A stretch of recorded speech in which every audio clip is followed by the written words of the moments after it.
Well, ladies and gentlemen, I'm excited. Sven Martin, I've woken him up from his slumber of, I don't know, probably 35 minutes of sleep. It is the World Championship. This will be your Craig Brothers race review. And it's amazing because you've heard the ad read last year.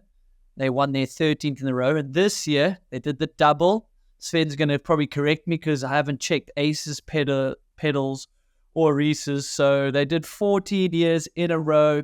They absolutely smashed it. What a race. Worlds is always such a special race. It's super unique. And we've got Sven Martin, who was on the ground to break it down. And let's remember, it's UCI running it. It's not Warner Bros. That's why the things like the broadcast is maybe a little bit different. The running order is different. The schedule throughout the week is so different. And it's unique because the races are pretty much only there for the gold medal. You know, it's really cool to get a medal. But second it hurts. It really does. So Sven, walk me through some of it. Yeah, exciting day, exciting week here in Andorra. Consistent racing conditions for like both categories, which is what we want to see. And not only do we have 14 years now with the mallet pedal, we had top 4 in men's elite and top 4 in women's elite on the pedals. So that's pretty, it's proof in the pudding, really. And then Asa is on the pedals, Reese is not on the pedals. The only danger So it was almost man, a clean sweep, 3/4, 3 out of 4, 8 bad, plus, like you said. I mean, the proof's in the pudding. Right? We don't even have to speak about it. Those pedals are the ones you want if you want to go fast. I mean, at some point, Omri is going to, this is what George and I were saying, well, if Omri wins, maybe Asa will still have fastest time, so we can claim it that way. But Omri didn't when he came close, as did a lot of people. I'm going to say the closest World Champs, maybe even the closest World Cup top 4 spread, top 3, top 4 spread that we've ever seen. Which is, shorter course, one line-ish kind of mostly, and dry conditions. Kept the time super tight, but unbelievably so, because you can't imagine how they can be so tight on such a course where so much can go wrong and only a little bit can go right, to be honest. I mean, I'm not surprised. I think with the shorter track that starts happening, as well as it is basically quite one line, there's little variations, as well as with the high speeds like that, there becomes like, as some riders found out, like there's a really fast pace, and then there's the race-winning pace, which could have been maybe a second or two up if Loic stayed on, but that's racing. Like, I don't think Loris should be like, oh, I got handed it, I got lucky. It's like, well, if you're going to ride at that pace, you could have a crash. So then that's not race-winning pace, is it? So there's all those catch-22. So yeah, it was one of the closest races in history, and that's going to happen. That is exciting, but it makes it so hard for the racers. Someone like maybe Andy Kolb down in, I don't know, the late 20s, like the run didn't even look that bad, and that's what's going to happen, right? It's funny when people are willing to risk like that. It's funny you just mentioned Andy Kolb, because we all just had literally a talk before we started this podcast. And I don't know if you noticed in the live feed, but he like crossed the line quite, like you could see he was pretty stoked with his run, and he felt or knew or thought he had a good one. And he was kind of like confused that his time was I don't know what, if it was quite far back, 5 back, maybe it was close to when he crossed. And it was one of those tracks where, because it's so loose and shifting, and you almost feel like you're always riding on the edge, like you might have felt like you were going hell of a fast, but at the end of the day, compared to the rest of the field, that might not have been the case. And especially for Vali, you always wonder, because the riders keep it close to the chest, and after quali, obviously, like, so Miriam's sitting pretty, but like she must be wondering, and all of us must be wondering, did Vali have a good run? It's just seeding, it doesn't count, there's no points, or like she's playing games, and but you're never going to find that out. They're not going to give those cards away. But Vali said, like, she had the best run. She thought she had a mint run in seeding, and I don't know if she was 6 seconds back or 5. Like, she was well back from Miriam. So she had a very different, I guess, that extra bonus day, let's call it, like she had another. That was the nice thing about World Champs as well. You have another day. It's a shorter practice session, but you can get a lot of laps. And some riders that really feel good, they kind of just take it easy and just check for course changes. But Vali had to replan everything from the whole, from everything. And she said maybe she did too much base training and she didn't feel sharp on the downhill bike. But in the end of it, it was that base training which got her the final split where she felt strongest, and still she knew she had a full effort at 3 minutes, and pom faded just a tiny bit. And as did Amaury. Funnily enough, Amaury said he can't believe he got arm pump in a 3 minute run. Like he said, it doesn't happen, and it's just the two of them are starting the season with like whole year less racing than the rest of the field, and then also subsequently they started their training for the season 4, 5, 6 months later than the rest of the field, and that can show in one bottom split in a millisecond, which got Amaury from off the podium to a possible win, and Pom had lost her the win. So it's amazing what not just your effort in the race, in your run, but it's something that might have happened a year ago or the beginning of the season is the effects is happening now. So yeah. No, I did hear the interview with Vali, and yes, the base training you could argue got her that last split. But a couple of things. That's very impressive and very lucky for her that she's probably had an extra day at Worlds. What was not lucky is the break in the season, right? Like momentum for Amaury and Vali, that break I think was a negative for them. But super surprising, and I think she might do the base again in a break like that, but I think she's learned a valuable lesson compared to someone like Danny, who to me looked from the outside like he spent an industrial amount of time on his downhill bike, doing time runs, going to different tracks, and because he kind of knew like, okay, something's off, like the speed's not there, he hasn't had enough time on his bike or testing, right?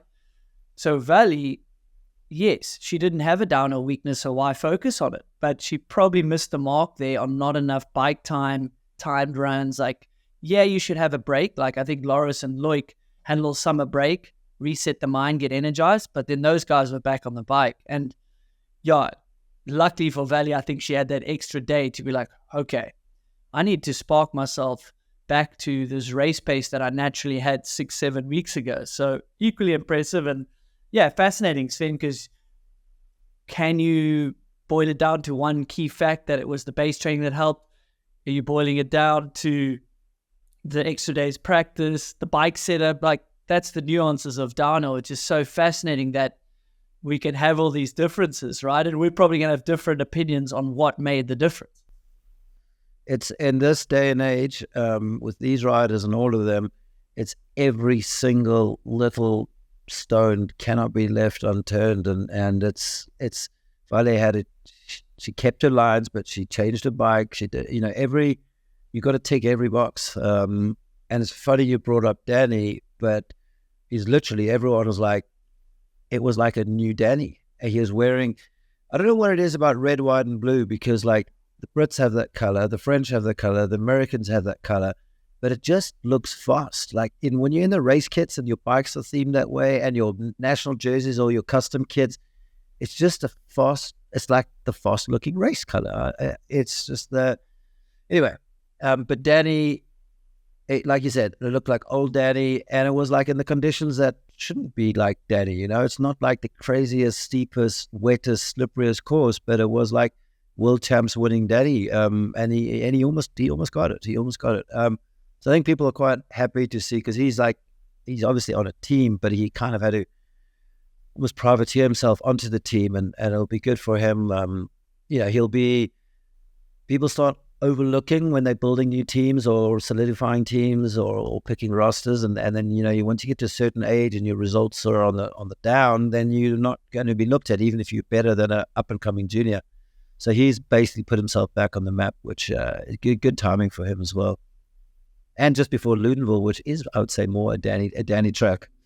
100%. I mean, I was texting him before this. I said, dude, that's amazing. So good for you. I know maybe there's a bit of bittersweet there, but he didn't really come across back in the text. Like, no, I'm really stoked. Like, yeah, it's bittersweet to be fourth, but with where the season was, I think he's so stoked. And I said, dude, like, keep it rolling. You got nothing to lose now. You've got the result for the season to prove who you're Danny. People maybe forgot that.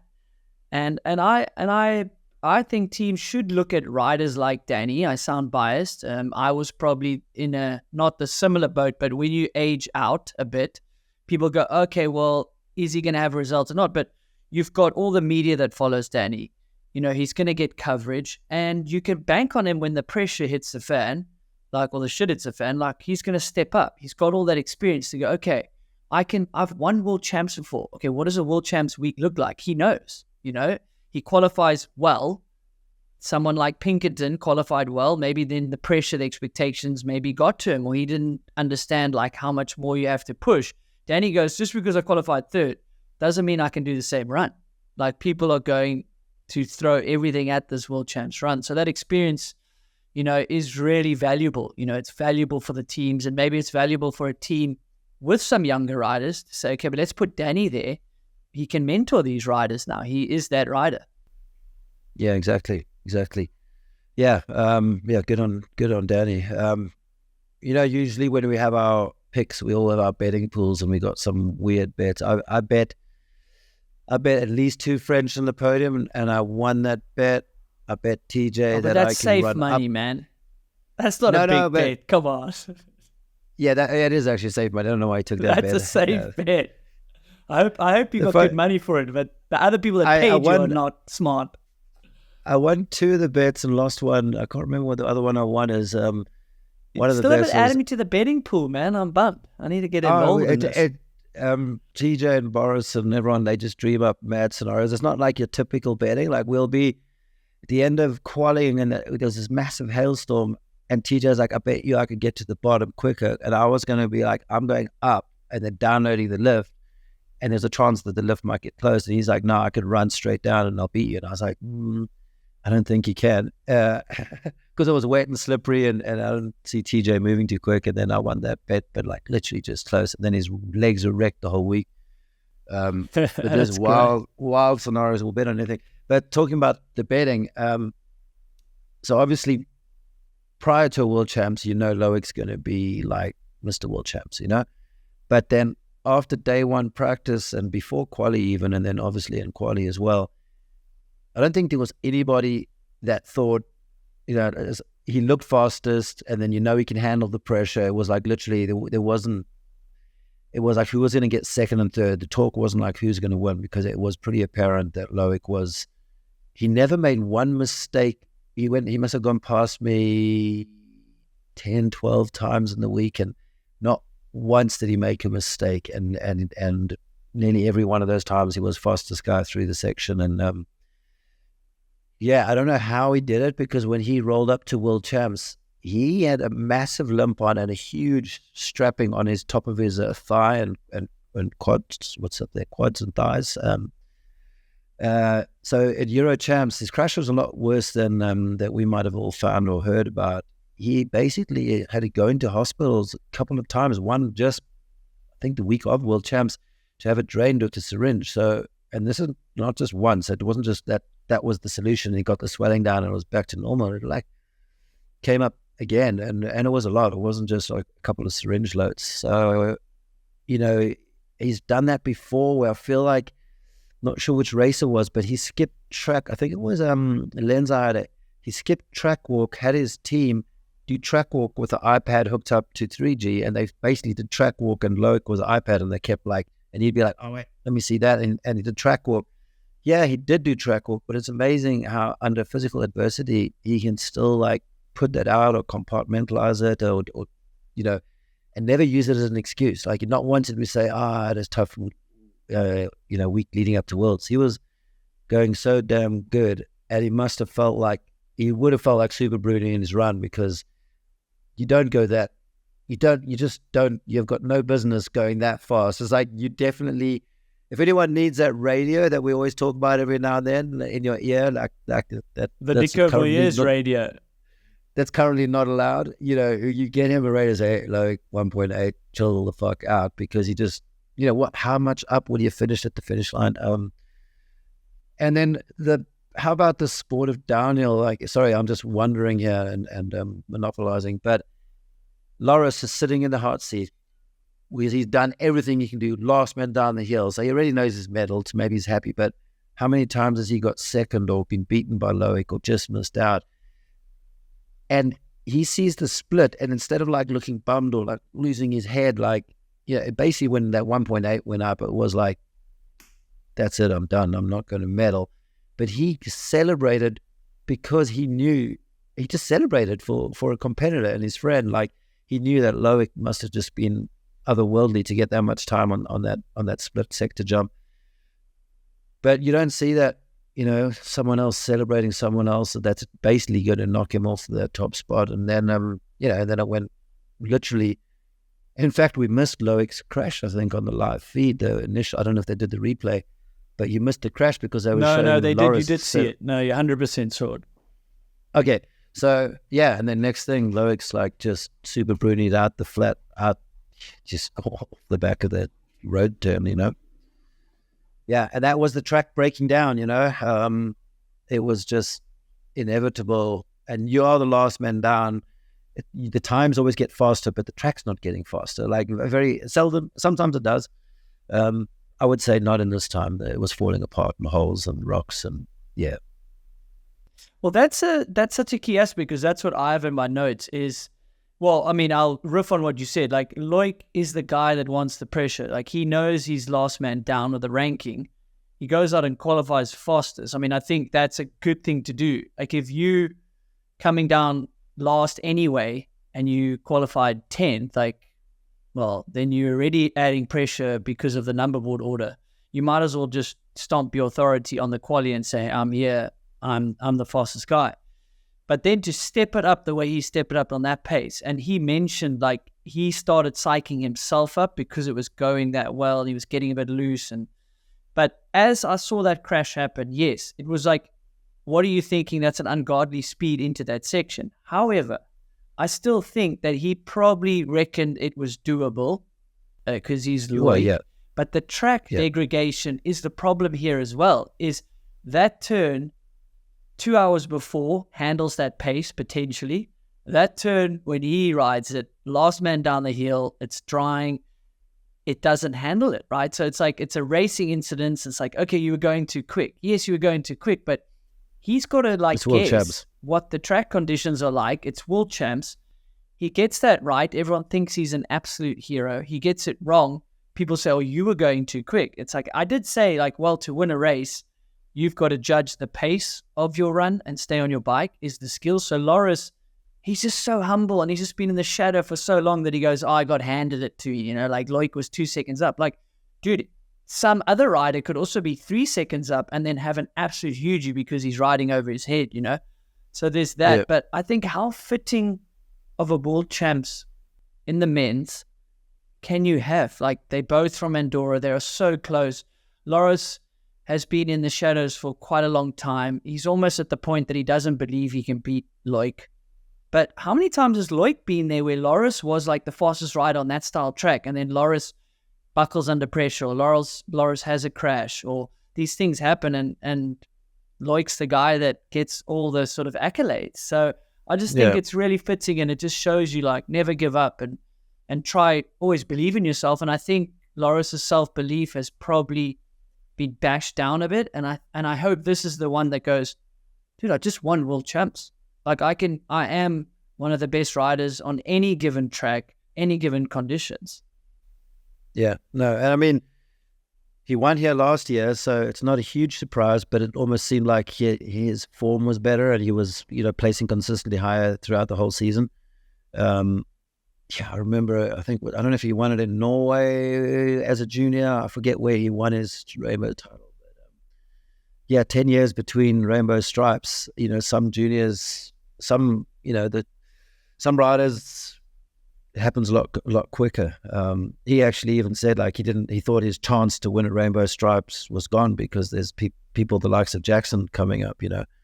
So it's pretty cool. He's got his stripes, and then talking about track conditions and degradation because at some point everyone will talk about Iris having the fastest women's time both in qualifying and in race run. Quali day is interesting because it was her race run that you can compare the elite's quali times to. because it was similar track conditions and weather. But her racing conditions definitely had like the perfect amount of moisture. It rained quite a lot the night before. She would have had a tricky practice session. She had a hugie actually in her last practice run before a race. But I would say the juniors had the best racing conditions you could possibly have on a very dry track like Andorra. There was actually grip and moisture, and the berms were packed. There was no loose dust. So not to take anything away from her, because to get that time, regardless if you had great conditions or not, like, I think that's without a doubt her best run she's put down in her life, because just to get that time on that track is to know that Vali and if you watch Vali and Miriam, like they did nothing wrong, you know, like, and there's little Reese that basically matched what they did. So hats off to her.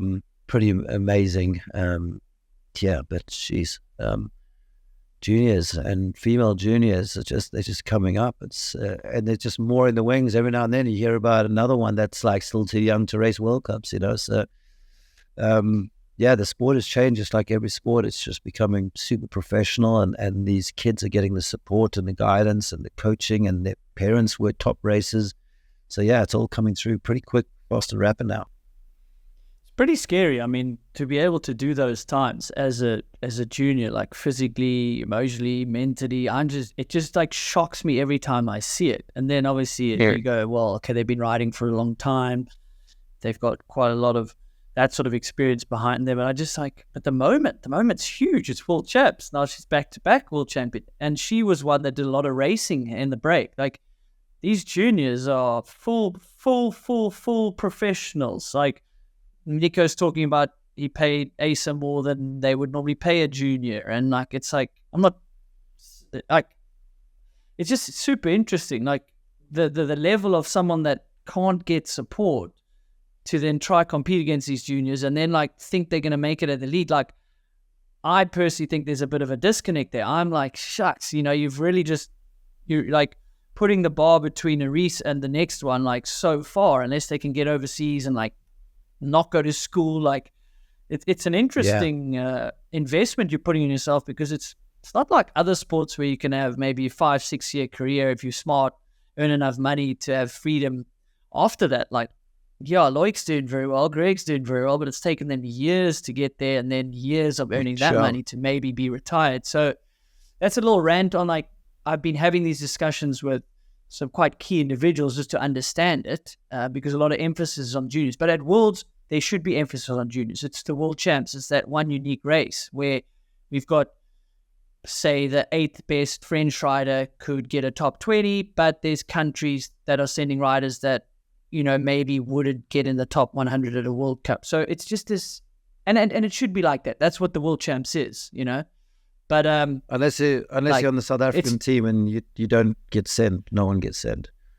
Yeah, obviously that has made quite a bit of news internationally as well, which is great. I've obviously followed it. I unfortunately was victim to that in 2015, second highest ranked World Cup rider, and it's just not about me. It's just like, I thought I was vocal enough. I thought we tried, but you know, it's just really, really sad that criteria and like Excel spreadsheets dictate team selection. I've always said it, like, there has to be a discretionary pick, a coach's pick, and I think riders, few things. Selectors, if that is your job, you should be contacting each rider individually to say, have you read the criteria? Send me an email to say that you have, you understand it, you agree with it.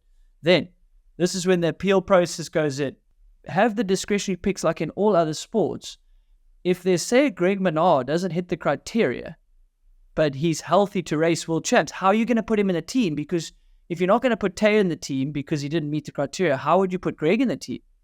So you're not giving yourself an out. And I think, and you have the rider sign, there's the discretionary pick, no appeals process, you can't sue, you can't, you know, because they're also very worried. Like, there are certain parents that have in the past made a big stink about things happening when there was lotto funding. So there's a lot of red tape that people don't see.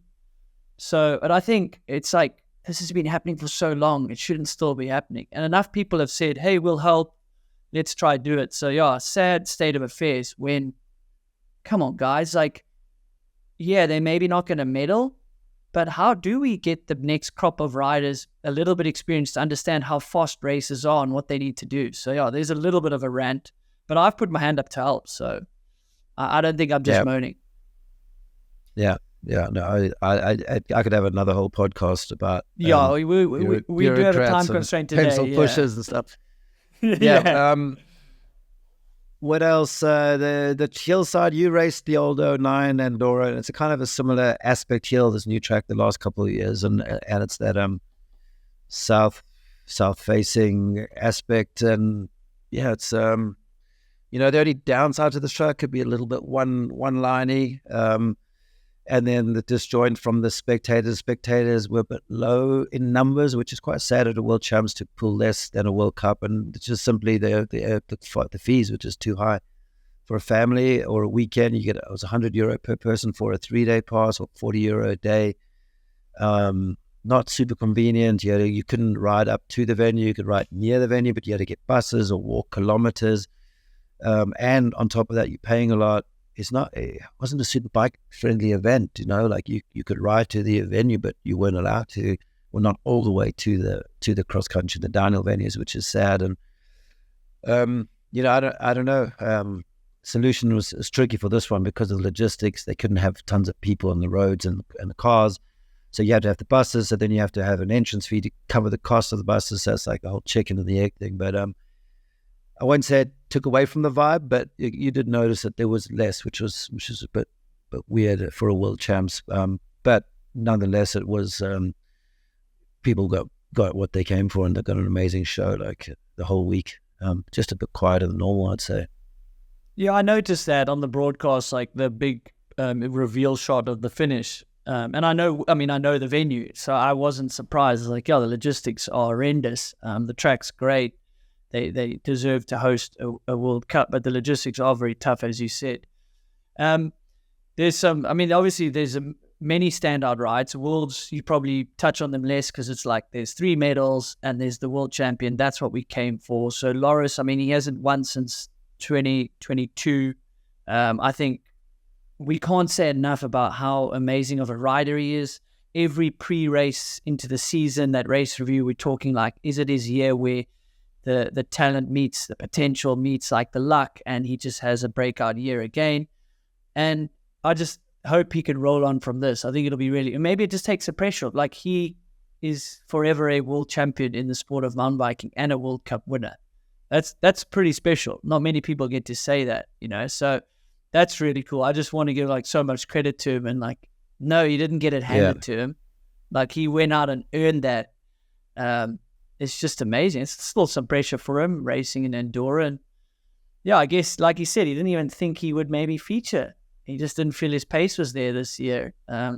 Versus someone like Amaury, he's demolished everyone in the wet, different kind of conditions. There's the 7-week break. How do you keep energized? How do you keep motivated? How do you keep sharp is another word. Like, it's in all sports. Like, you can peak at certain times. So now he's got to come off that, have a bit of a break, and then get himself to that level again. So I think that's harder for him to do. And we saw it with him and Vali. It was like, this break is worse for them than it is for someone maybe needing to find some pace, Yeah. It's like going into the off-season when you win the last race, you're like, oh, shit, really? It's the off-season now? Like, I got momentum finally. Yeah. Yeah, Shane, the biggest takeaway, the biggest upset for me would have been Dakota Norden. The poor guy, he literally was on the second last corner of the track, and then basically once you've done that, it's not really even a corner. It's like a catch exit onto the, and it's a similar. It looks completely different, but it's a similar scenario to what Loic did. He just drifted and exited just too fast. It's like an exit turn onto a peace crossing, which is exactly kind of what Loic was doing. But I will say, I'm also not surprised he had a crash. So I won't get into it because I don't know the facts, but he's had a tough weekend, and it's more from a bit of internal team stuff and bike setup, and bike parts they were riding on their bike or had to ride that some riders liked and some riders didn't. So he basically might have thrown away 2 practice days for riding a setup that he wasn't comfortable on or had tested prior to World Champs or wanted to ride even. So he basically, his World Champs practice really started the day before yesterday and race run morning. Like he never went fast. And when he did, he had 2 huge crashes on the weekend as well. So shame. I already feel for him to get into a winning pace with essentially like a half a day practice over everyone else. The poor guy, again. And I was actually convinced just because of like fairy tale endings and he's come so close all year long. I was like, he's going to win for sure. Like this is his race and it's his conditions and it's like US racing. But nah, shame. I mean, like that'll just get to you, Like, what do you do? No, it like, hurts. You can see in his Insta posts as well. Like it is hurting there's him. no words. Yeah. And he didn't have a great practice. Nico spoke a little bit about it. But he's just like a racer at heart. Like it's really special that he can have a less than optimum lead up into race and then get up to that pace. Like that's really impressive. The other thing I'm going to say, now it's going to sound controversial, and Dak, if you hear this, it's just a conversation. Like I love that he does different lines. It's who Dak is. But this is the second time that the different line is where he happened to crash. Now it can be coincidence or it can also add to it. Like, is he going too fast for that line? Well, he went wide, which is like the fast way. Then he wanted to stay high going onto the piece. That's how I could see it on the broadcast. Where the other guys, I think, just went low onto the piece, which is the safer line. The challenge with that is, now I'm not saying don't do it. I'm saying the challenge with that is if no other rider's doing it or most riders are doing the main line, they're going to drag dirt onto his line or they're going to skid over a rut he was using in practice. So at that point, sometimes the line he's chosen becomes harder or less consistent. Like it's a racing incident. I'm just having a conversation about it. It's like, shucks, that's the second time he got surprised on his unique line. But sometimes maybe like with so many riders in between, when there's like 5-minute gaps or whatever, like the dirt dries out really quickly. When it's practice, people are like dragging moisture into the dirt, which is super interesting. And it's like, flip. Like how, is that why he's so quick? Because he's got all the different lines? Probably. It's unique. You want to see it. But it adds a level of inconsistency and danger into your race runs. Is observer from the side. You should be a World Cup commentator or a coach on site, Andrew. you got that's weird. Yeah, I was about to say but that is why he's getting like his unique lines are giving him the edge and giving them time. But sometimes, as you said, if those unique lines can get ruined or they just become too risky because they get blown by someone else that's not on that line, that makes total sense because you're not racing an isolated closed course. You got another 80 riders on that track. But and like I would literally have the conversation with Dak and say it's good what you're doing. The challenge is you've got to just be more aware, like, okay, late in the day, like it's probably going to be looser than you've ever done it. Same as Loic. He's like, that's an easy section. It's a racing incident. It's hindsight's easy. That's why I'm sitting literally in my home studio talking about it. It's way easier said than done. But it's like, shit, that's why it's happened. The track has shat itself, bunch of riders in. It's always like that, and that's the risk coming down last. Like sometimes if it's rained in the morning and it's drying out, you get optimum conditions at the end. But most often you are literally riding the roughest, shittest track, which makes winning at the end of the day even harder, which makes what Loic, Loris, what these guys are doing is just insane. Like it's just insanity to me. Like the speed these guys are willing to go down that track. If Bernard Kerr is saying the track is a little dangerous, maybe we should listen. Because that guy's mental. Mr. Hard, with danger. Mr. Hardline. Like, I'll jump this hard line without the net up. Like, I'm like, dude, you'll probably make it happen 9 out of 10 or 99 out of 100. Yeah. You're clearly not thinking about the one. And now you're thinking Worlds is a bit dangerous. I'm like, this is quite ironic. But in his defense, you can shorten the tracks. But if you're just going straight down the hill with trees and rocks around, then you're literally just asking the riders to get off the brakes more and more and more come finals. That's literally how you win that race. at a certain level was risk, not just I'm technique. It's you got to add it all. Yeah, I mean, a bit of a tangent, not really World Champs related, but it is in a way. You just said you could shorten the track, and I think that is one of the aims. It's kind of in a document or a proposal for the upcoming changes is a shorter 3-minute track, which, fair enough, as we've just seen, a sub 3-minute track gets incredibly tight racing, makes it easier for the broadcast to show full runs and a few highlights between runs.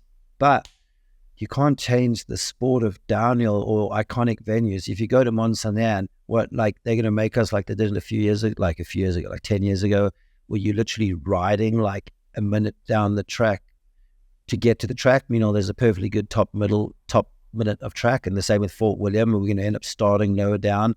You know, these iconic venues that have been dumbed down, straightened, made faster, turns taken out, and starts lower just to get a sub 3-minute track, which, yes, will I would probably agree, will give you a more exciting broadcast.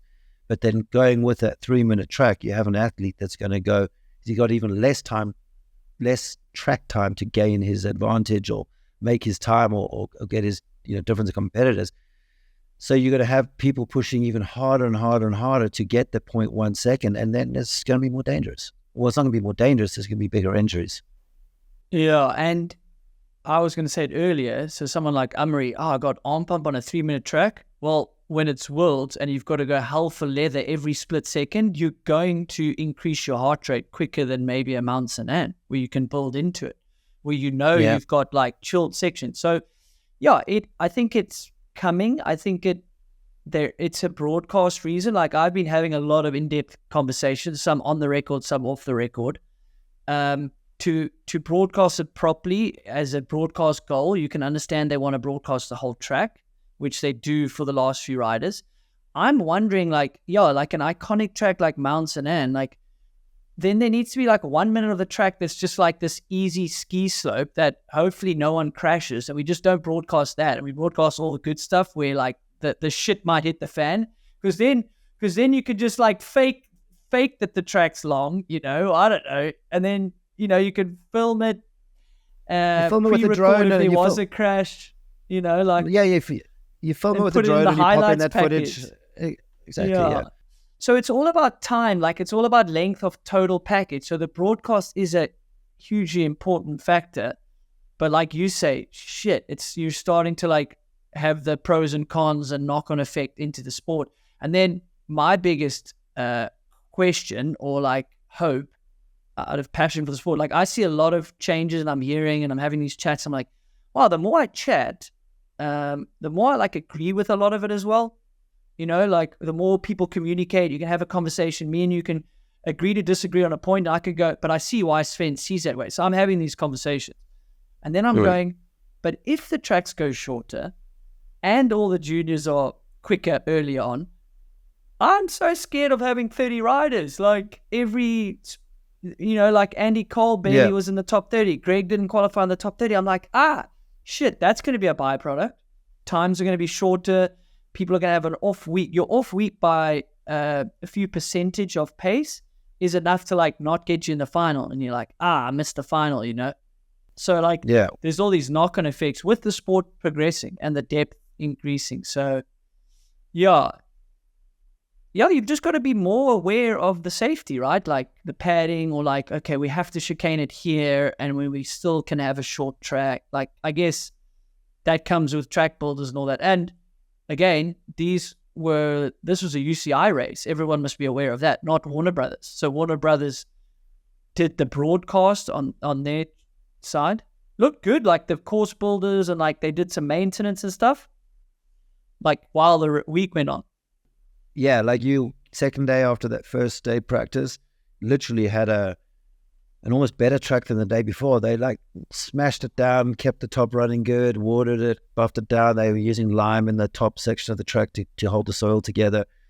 The B zones were safe and cleared for the riders, like, because there was quite a lot of people being ejected. There was only like one poor junior girl had near that section where Greg gapped the bridge. I think she did the same, but unintendedly, and then didn't make the turn and just launched all the way down to the road and bounced.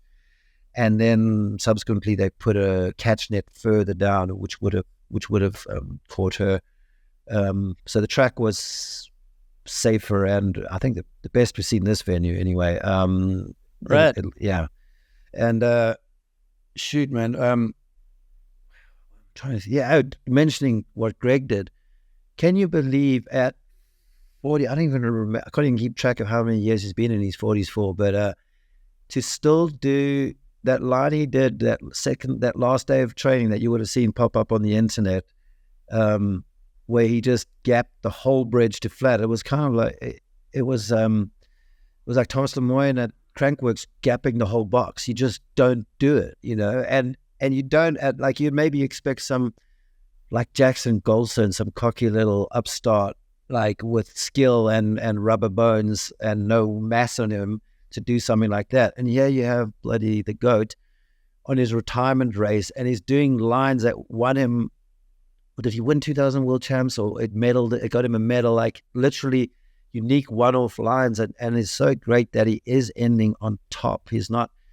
Yeah, he hasn't had as many podiums in the last, say, 2 years, but in terms of riding, he's ending up on top, and he's not like, and he's pioneered a few of these bigger gaps that are now famous at World Cup tracks. So that's pretty. I got to say that was unexpected. He wasn't just filling up the numbers, and he had a huge. He was bleeding from his face on race day because he smashed his head so hard into the ground that his goggles did the rubber through the foam and gave him like cut his face. And yeah, I mean, what a career, and what a way to end it. Yeah, and he seems like more passionate now, almost with his future, than he kind of wasn't that much interested other than his own, which is what gets these world champions to where they are. They focus on themselves, but now he's bringing that to a younger group. And he actually, I thought, like, once Greg retired, he doesn't want to deal with, like, that's not Greg, I wouldn't say it's beneath him, but he's got other stuff. But he seems pretty pumped to be carrying on, and we'll see a lot of him. Yeah, I think it would be really, really embarrassing of us not to pay tribute to an incredible career. 28 World Championship races, 4 of those, winning those races. And I saw the line. I would argue it's probably not quicker. Like the racing line looked like slowing up, going to the right, and then straight lining the next few turns. However, that might be what Greg does to like give himself like some confidence. Like, yeah, I can still do the gnarly lines. Like I'm still going for it at Worlds. And maybe didn't have an optimum lead up with the crash. Definitely not. That probably shook him. Subconsciously, that's going to probably be a little harder to push to the level on that track. I don't think that's like, to me, that's not a track I would say that's where Greg's going to win World Champs. There's many other tracks I'd put ahead of a short Andorra sprint flat out race. Yeah. Greg's really good at carrying speed, the fitness side, like, an all round track. So, props too. I think just like we couldn't say enough good things about someone that's had that longevity in the sport. And as you say, it's an interesting time for him. It's the Tiger Woods, the Michael Jordan, like they didn't all make friends along the way. Luckily, our sport is more inclusive. But you've got to focus on yourself, and you've got to be downright selfish. There's mind games. There's all sorts of stuff that goes on in the paddocks. And everyone has a different way of doing it. So, yeah, I can see that now he'll connect more with riders, the younger crop. Like you can see how happy he was for Loris. I mean, that was really cool, and a really cool thing from you side to put him on the podium. So exactly, dude, just like mic drop, whether he won it or got 20th or whatever the result was. I was like texting people at home. I was like, you know what a great time, because I don't think he should do another year or two. Like the pace is ridiculous now. And he's not going to feature at all tracks. I think he probably deep down knows that. Yeah. Maybe at some he could still. He's also said he's had to say no to so many like fun events, like the US Open, the Crankworks, maybe even a hardline, and maybe even racing some slalom. Like those are the things. Or like when the waves young are really sharp. good at home, he's got to go training instead of surfing. Like these things start adding up, Sven. Yeah. You got to live your life, you know? Yeah, no, and he's still young enough to live his life for sure. So that was a good one, and he actually wouldn't take anything away from him. Like you said, his crash in the race morning, but he has looked, I'd say, the quickest he's looked all year. So I was actually putting him to have a good result. Maybe not a podium, but if he for sure was impressive, and he was hauling through there. And talking about track speed, which is, we'll go switch into the women's race. If you saw, there was a Instagram video, maybe on Pom Pom's or Commensal's account from after the quali run of Miriam Nicole. That was like a textbook of how you ride the whole top of that track until you get to below those second little road gap things. A lot of the riders, what you saw Vali doing there, and she was quite far down on quali day, they were trying too hard, and they're putting a lot of rider and pedal and body and pump. Like all Pom Pom did, she didn't pedal. She drew the longest, smoothest arcs, and she did long pumps and pumped like a whole curve instead of little hops and pops and quick sprint pedals. And it was kind of like the top of the old Leger course where you just carving. It was more like ski racing, that whole top. If you just linked those long, big berms that would all get a hole, so you'd adjust your line below the hole. And then also a lot of those berms are real big, and a lot of riders are riding the berm, and she was undercutting them and shortening the track significantly. A lot of those berms are pretty straight. They're not really turns. They just banked straightaways, really. And she, identified that pretty early and was like not using all of the berms, and Vali was. And it was just quite impressive to see that she was literally doing some of her career best riding at the, I'm going to say the end of her career, because I think this result and her riding this weekend has given her new spirit and spark. And a year ago, there was talk of this being her last year. She mentioned it publicly a couple of times, and I don't think that will be the case. She's pretty happy that she's competitive and more so enjoying it. And yeah, that was amazing to see. She was impressive, and her as smooth and calculated as she is at the top, but she was also like aggressive, like she was going to win that race. And yeah, I remember her speaking of it, like she is aging out a bit of the sport, but that's going to spur you on. I mean, it's a really good feeling to be that close to winning another title. And shame, Tane as well, like that was also an inspiring ride. Like I really enjoyed watching that race. It was amazing.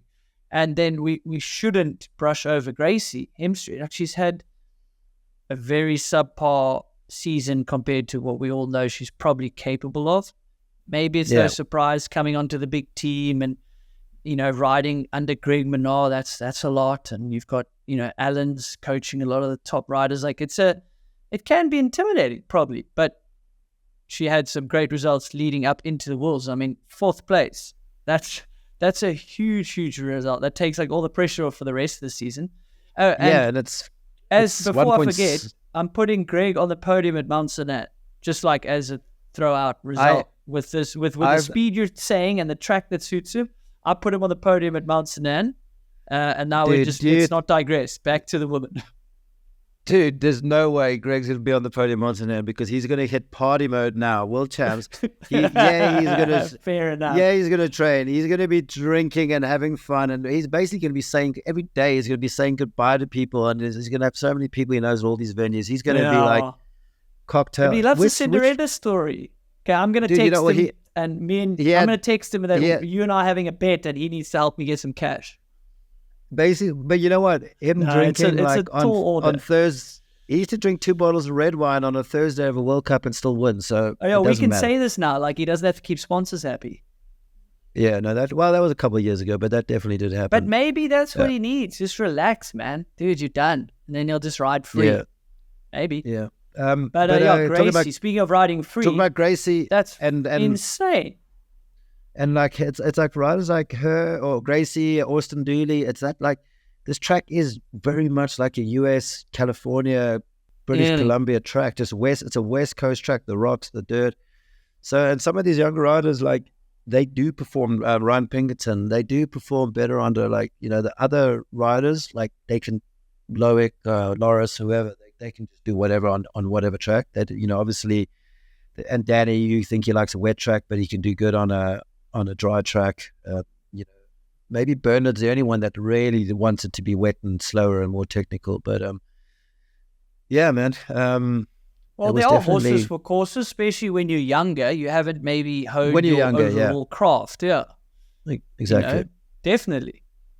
I mean, you do gravitate to the tracks that suit you, and then over time you work on your weaknesses. Yeah, that makes sense. And those guys, yeah, dude, the American riders coming out of there, I mean, that's really cool. There's a huge wave of them. There's juniors I've barely heard of as well. I'm sure there's many that weren't even at Worlds that are going to be good. And that Monster Energy US Pro Series, I mean, dude, what a cool series popping up. Like, that is going to help these riders make it onto the world stage. Or that series is going to be like the AMA motocross versus the Europeans, and then the worlds, we come together at like a Des Nations, you know, who knows? Yeah. Remember back in the day, like a Kokoldi earned his wage just racing in America. And he was the king of practice. What a guy. He's actually racing. He's racing bikes again in New Zealand. His kid's racing, so he's fell in love with Daniel again, and they've got a house in Queenstown and Rotorua. So he's like, and he hated. He always said, "I'm a racer. I don't like man bikes. I like racing." And then when he stopped racing, he quit riding man bikes. He got into dirt bikes again. But now he's fully like dad life on the bikes. But you know what? We talked about West Coast racing and stuff, and we talked about selectors and the South African selectors. Can you believe? I was always thinking Aaron Gwyn turned down selection because he was ready, because obviously we've seen he's been racing and he's got some damn good results just very recently. I thought he turned it down because he didn't think he was world champs winning ready. I mean, he podiumed here. I think his last podium was here. He could have won that race. The selectors like South Africa didn't select him because he only met criteria after the window. And these windows, like the fact that these windows aren't rewarding current form, then they're judging them for a race 4, 5, 6 months ago, not current form because of any injury you might have had. You're overlooking A, someone that's podiumed here, B, someone that's just had podiums in the last couple of weeks leading up to the race, months leading up to us, and C, it's Aaron fucking Gwyn. He wants to race world champs. Yes, he's in the US team. I'm sorry. Was there a slot? Was there an available slot, or would he have had to take in someone else's slot? Okay, so get this. So based on criteria, which was WAC criteria, no. But that 5th place or 6th place rider ended up getting injured. So they were like naturally assumed that he would get reserve status or bumped up. And that didn't happen. And I was like, well, was there maybe another reserve that was ranked in their WAC criteria higher than him? And there wasn't. They just flat out didn't fill the spot. And Aaron Gwyn was going to the race. They actually didn't fill it after an injury.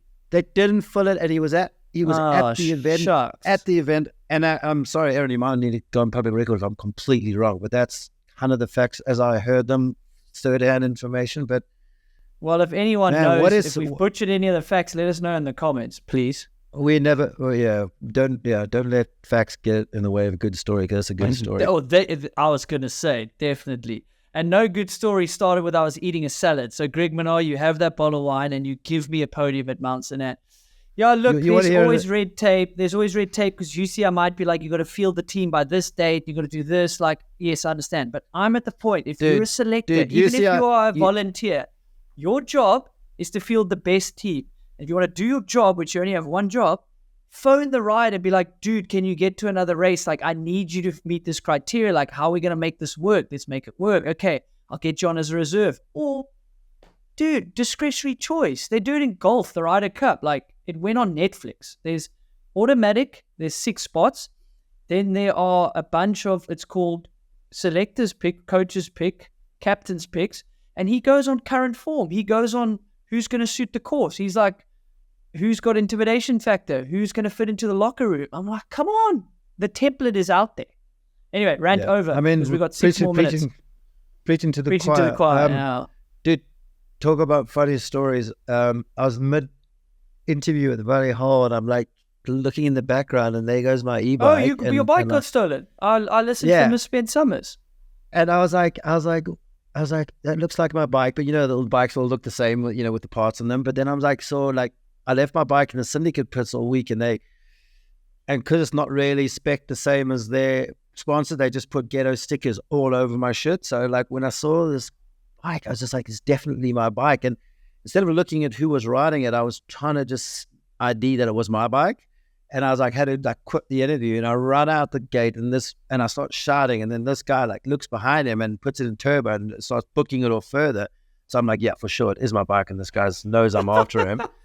So I run out, and there's the whole Orbea team there, and there's a bunch of XC guys and Enduro guys, and I just like look at these bikes, these Orbeas, and I'm like, fuck. I was like, who's got the e-bike? And this one guy's like, mine. I'm like, that guy stole my bike, and I get on this e-bike, and it's different to my e-bike, and I don't know where to turn it on. So I starts pedaling. I was like, ooh, and it's like this big uphill. And then I was like, no, I can't. I've got to just bury myself on this like e-bike turned off. And I think it was an SL e-bike anyway.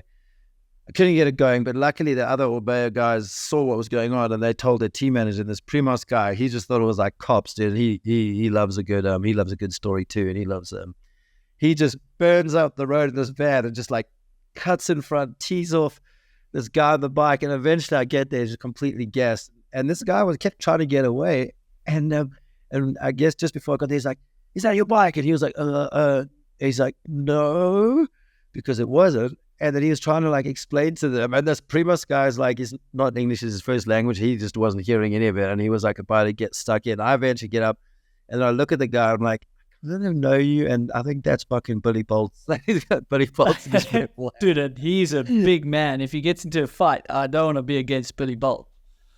And he was just like, dude, I'm sorry. I asked Steve if I could lend a bike because his van was parked like kilometers up the hill. But I thought he was like parked in Spain, and that's where he was heading off with my bike. And that was pretty funny. That was like a hard racing moment. That's but great. It was like I love how that was in the audio that you put online or misspent. I was like, oh, that's funny. It's like legit your bike went missing and you had a proper warrior. I mean, as you would. And he said the reason he kept taking turbo and then like ignoring us and going further when it's shouting, because you had to have these goofy like number plates if you were authorized to have your bike at the venue, so you could commute like a normal cyclist would do at a bike event that's for bikes, and you don't have to walk or use a car, but you had to have a special number plate. But he didn't have one because it was in my backpack. So he thought we were officials, and he just kept like ignoring us because trying to get away because he didn't have the plate. So it was pretty funny. That's great. Well, anyway, I'm gonna wrap it up pretty shortly here. We've got some literally discount codes for some people doing Crank Brothers, so we'll talk about that. And I'm doing a giveaway to the YouTube subscribers, so I'll talk about that. But I won't do that. I'm just saying that needs to come. Okay. But there are notables like Angel Suarez, unreal to see him back. Who else is there? Ronan Dunn. We thought he would be wild and have a good race. Lisa Bauman. We haven't spoken 1 second about the junior men. True. We glossed over Asa. He had a horrible week coming in as well, but dude, he freaking delivered when it counts. To have like a near catastrophic mechanical in training and get it turned around if in time for a race run and settle down and not have that affect you. Amazing job. And the fact that him and Till, I almost said Max Adoran, because the Till brothers, it's just so good. You have the perfect Jordan and Jackson, and you have the two of those. Actually, and the third Frenchie that almost won the whole thing, and he just messed up his last split. You just got to have that level of competition, which pushes you and makes you raise your game. Without each other, they wouldn't get as quick as they're going to be when they do hit elites. Yeah, no, and I say there must be a lot of credit given to Max. Like, we can't just hop on Asa the whole time. It's like literally split seconds away. He's won races. But Nico said like he hasn't seen Asa that nervous, so Asa knew what was on the line, and he didn't have the greatest practice and all these other issues. So yeah, I mean, Cinderella story for him and for Nico. Like, people are coming knocking on that door already, but he signed him for 2 years, and I hope Asa. Yeah, I mean, I think he will. Like, he seems the kid that'll realize, like, maybe you don't even need the biggest team to win races. Like, that's your goal, is to win races. So get the correct small net team around you. Like, Nico's going to fight tooth and nail to give you exactly what you need. So that'll be interesting when he does go to elite, what budgets there are from big teams versus Nico if he can get the funding. So it's going to be an interesting thing to watch. If this pipe dream of bringing the sports to the masses is going to attract bigger outside sponsors, then yes, a team like Nico's doesn't need a big bike brand or to foot the bill. They shouldn't be. Not just the money needed on these sports, why isn't there a deodorant company, a washing detergent company, an electronic company, a car company, there's out there for the picking, and we are all these team managers and marketing managers and agents, just stop looking within, man. Just look outside the industry, and we are on bigger platforms supposedly for TVs. Not seen the numbers, but if that's the point of it all. So then, maybe by the time elites come around for us, maybe like Nico will be a super team as well. You never know.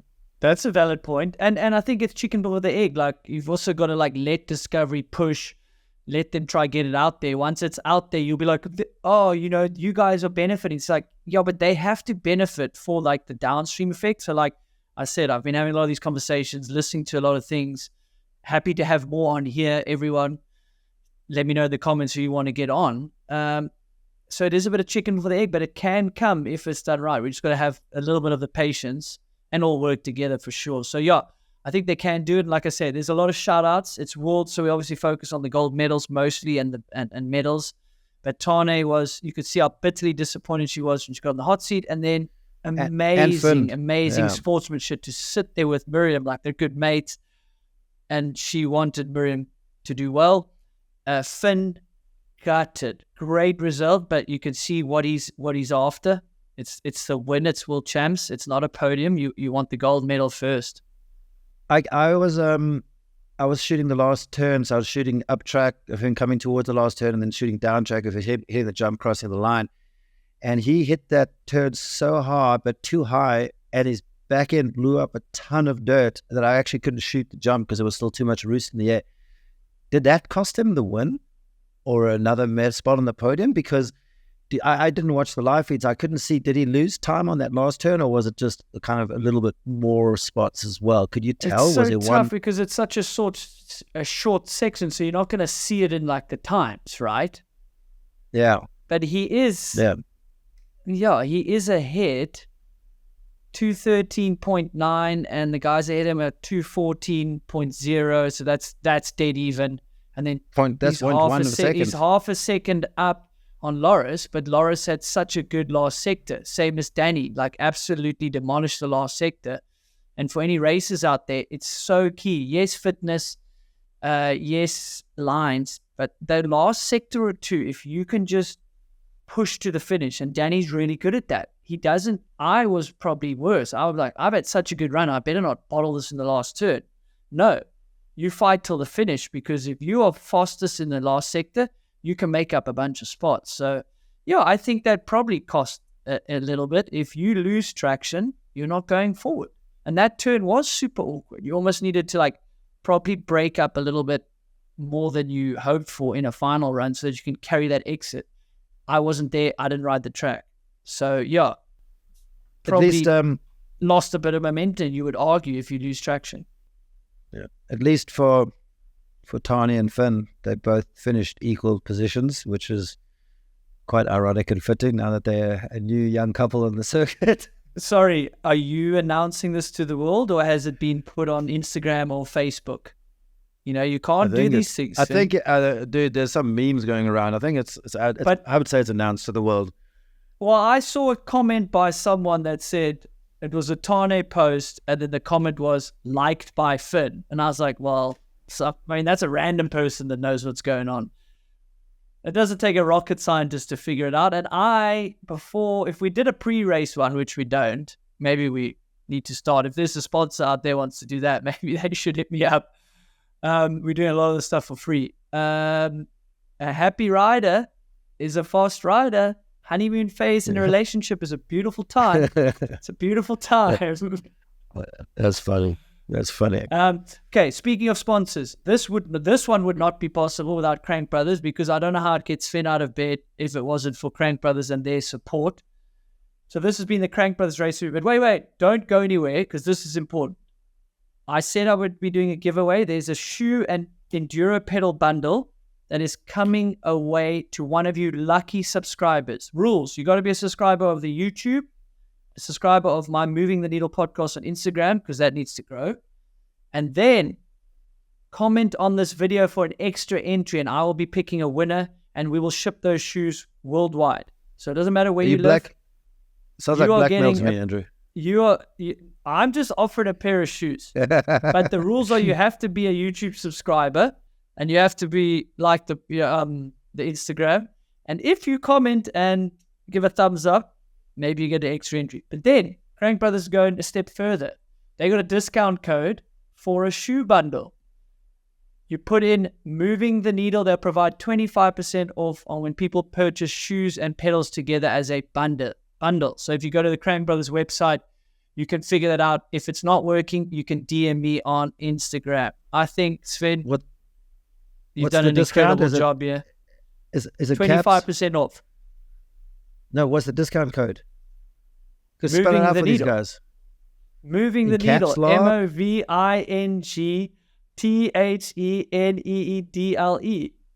I don't know. Caps lock. It looks better. Now we're running over time because Sven's trying to be funny. I've got to get to XC. I've got to go shoot some elite racing. Yeah.